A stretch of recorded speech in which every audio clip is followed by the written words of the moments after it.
Hello and welcome to Meet the Boss TV. In this program, many business-to-business companies have turned their back on social media marketing like a divorced son-in-law. Didn't work, won't work. Neal Schaffer thinks you're wrong. Social media marketing has been notoriously tricky for B2B companies, but things have changed. To find out how, I spoke with Neal Schaffer, a Forbes Top 50 social media power influencer and author of Maximize Your Social. In 2011, Neal was asked for his 9 secrets to social media success. He said branding consistency, content of conversations, select the appropriate channel, frequency, engagement, switch up content during a campaign, learn from others, find brand ambassadors, and practice crisis management. 3 years later, would he change anything on that list? I definitely wouldn't change anything on the list, but I think there are some things I would add to it. Because who uses the social networks, how we use them, and the functionality they provide is always changing. Just today, Pinterest announces, now you have local pins. So now you can look on a map and see all those photos of where you want to go for your honeymoon or for travel, what have you. And with that local pin, there's obviously a way to aggregate that data for restaurants to see who's pinned pictures of the restaurant. And it opens up this whole new landscape. So you always have to be experimenting because it's a never-ending, moving landscape. And that's why you experiment. And after you experiment, you look at the data, you look at the results, and you optimize. Other things I would add is, for instance, curation.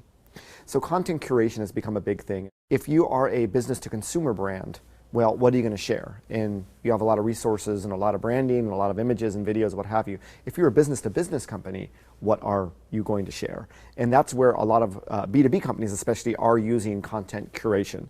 In other words, sharing content from other sources that allow them to achieve thought leadership. You think you can control your brand, but at the end of the day, it's how people perceive your brand is what the brand becomes.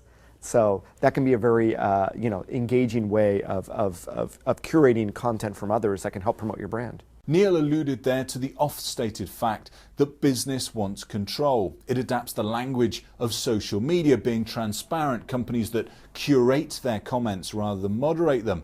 But I wanted to know where the lip service has to stop. After all, example after example demonstrate that companies can't control social media. True, says Neal, but you can put your best foot forward. I get asked, Neal, you talk about, people talk about social media needs to be organic and authentic, and yet you want to create editorial calendars and pre-schedule tweets, and there's nothing organic and, about that. And I say, look, businesses are in business for a reason. Businesses need to make profit. They have shareholders, they have investors. So for businesses, social media becomes another business tool. Now, it's a very different business tool than other tools that, for instance, marketers have, because it's not a one-way conversation. It's a two-way conversation. People will say whatever they want about your brand. But as a brand, you want to put your best foot forward representing yourself in social. You are never in control, yet you are in control of your own destiny. And you are in control as far as how you want to engage with people who are making comments both positive and negative about you. So I think that is a truly authentic and realistic response that a business can make. Engagement is a tactic. Companies are not in business for engagement. They're in business to sell product and service, what have you. But engagement is a tactic that allows you to build a deeper relationship that will allow you to do that or to have more loyal customers. It's crazy, but it's now a major communication tool, and businesses need to stop listening to experts, I believe, and they need to get down to the basics of how they've done business and how to leverage these new tools as just a natural extension of what they've been doing. Let's say your company dipped a marketing toe in the social waters 2 years ago. Not enough happened and the budget went elsewhere. So what has changed? Why should you give it another go? Well, from a big data perspective or an analytical perspective, the social networks themselves are getting better at providing insightful data. So Facebook, for instance, they just revamped their insights, which if you're a Facebook page administrator, you get access to, which has a great deal of information that up until a month or two ago, some of it they just did not provide. Twitter now has an analytical platform. You need to be signed up for Twitter ads in order to get access to it, but it exists. LinkedIn has group statistics now and company page statistics.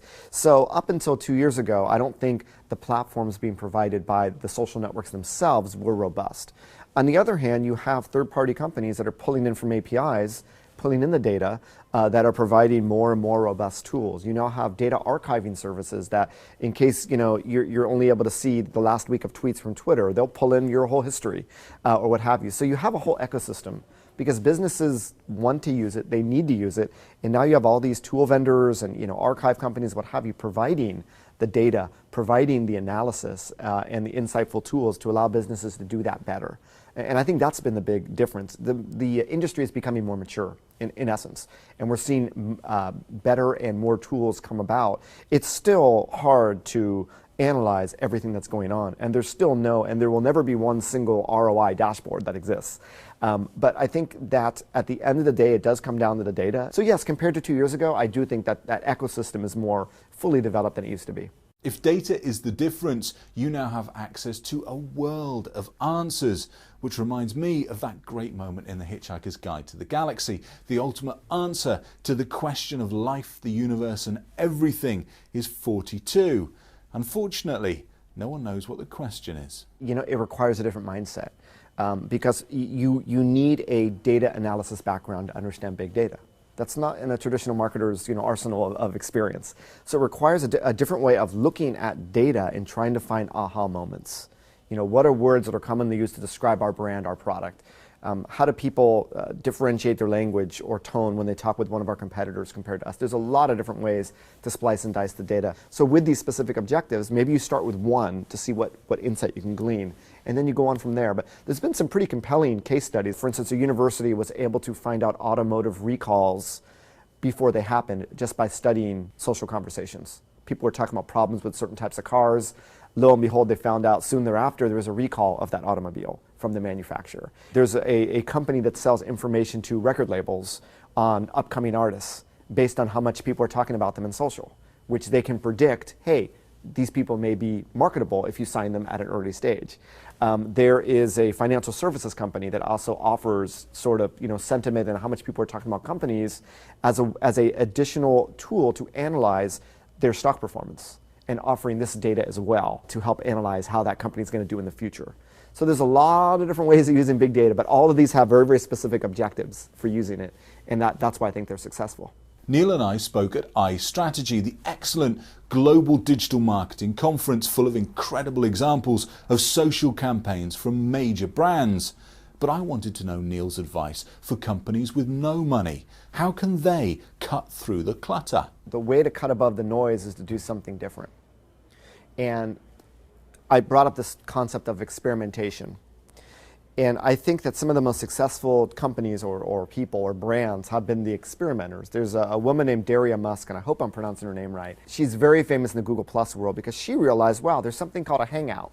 It's like a Ustream video chat. And she's an acoustic guitarist. I can sit here and actually give a concert.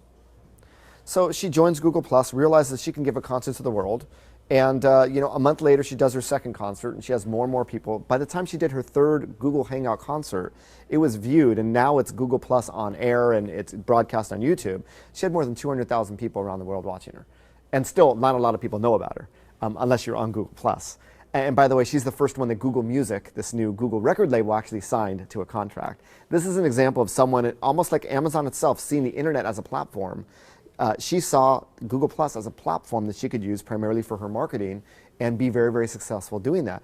Cadbury in the UK has done something similar with Google Plus of having hangouts, like a chocolate lover or chocolate tasting hangout with chocolate lovers. So it's not about, it can be something that's very, very simple, but it's really about engaging in a compelling way with people that would really appreciate what you have as a company or appreciate your products and services. And I think those are, great examples. We've seen it happen on, Pinterest or Instagram. Pinterest, all these store owners on sites like Etsy.com. People that provide hairstyling for weddings that have gotten millions of page views in a few months because their pins went viral. Because they were active on the network, they saw that they had a relevant audience there, they contributed, they also shared others, they engaged, and they reaped the rewards of that. And I specifically brought up examples from Google+, Pinterest, and Instagram. These are the three networks that are still ignored by a lot of marketers. And I like to turn the clock back 3 years ago when the same marketers were ignoring Twitter, were ignoring LinkedIn, How did you get started on them? It's time to look at these networks in the same way. Marketers tend to take social networks personally. I've known many community managers, none of my friends are on Google+, why should we be on there? And they don't realize that Google+ is a community as well as a layer. It is a layer that ties all your Google properties together. So if Google is important to your business, and if I look at the SEO budgets of the brands that are attending, I assume it is, then Google+ is an absolute no-brainer. And it's, like I said, it's not rocket science, it just requires a different mindset that I think once companies get, they flip the switch and they can achieve, what I call maximizing your social. You achieve a lot more from it. Neal has one more tip for social media marketing success, and it's sitting just over there. Employee advocacy, the army of me and you. Especially if you're a B2B company, but even for B2C companies, wouldn't it be great if all of your outward-facing employees had a really robust LinkedIn profile or even a Twitter profile, and they would share the message that the community managers wanted them to share or the marketers wanted them to share?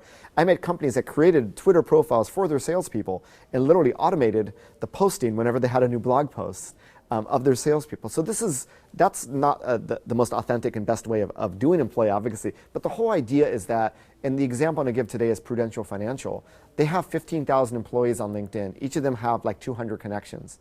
That's 3 million potential people they can reach through LinkedIn. Instead of 1 or 2 people in marketing trying to promote, now you have an army of 15,000 people that are also promoting hand in hand. And that's really the exciting thing about social business. And that's where, I know maybe, companies like to stay in control. Marketers want to stay in control of the brand. Maybe there's some marketers who want to stay in control of social media. But the more you open up, it's actually going to allow you to be even more effective with things like employee advocacy, where you have employees that are working hand in hand with you to help promote the brand. And people trust content coming from people they know more than content coming from a communications person or coming from your CEO. We have the data for that, right? So that's really a compelling thing.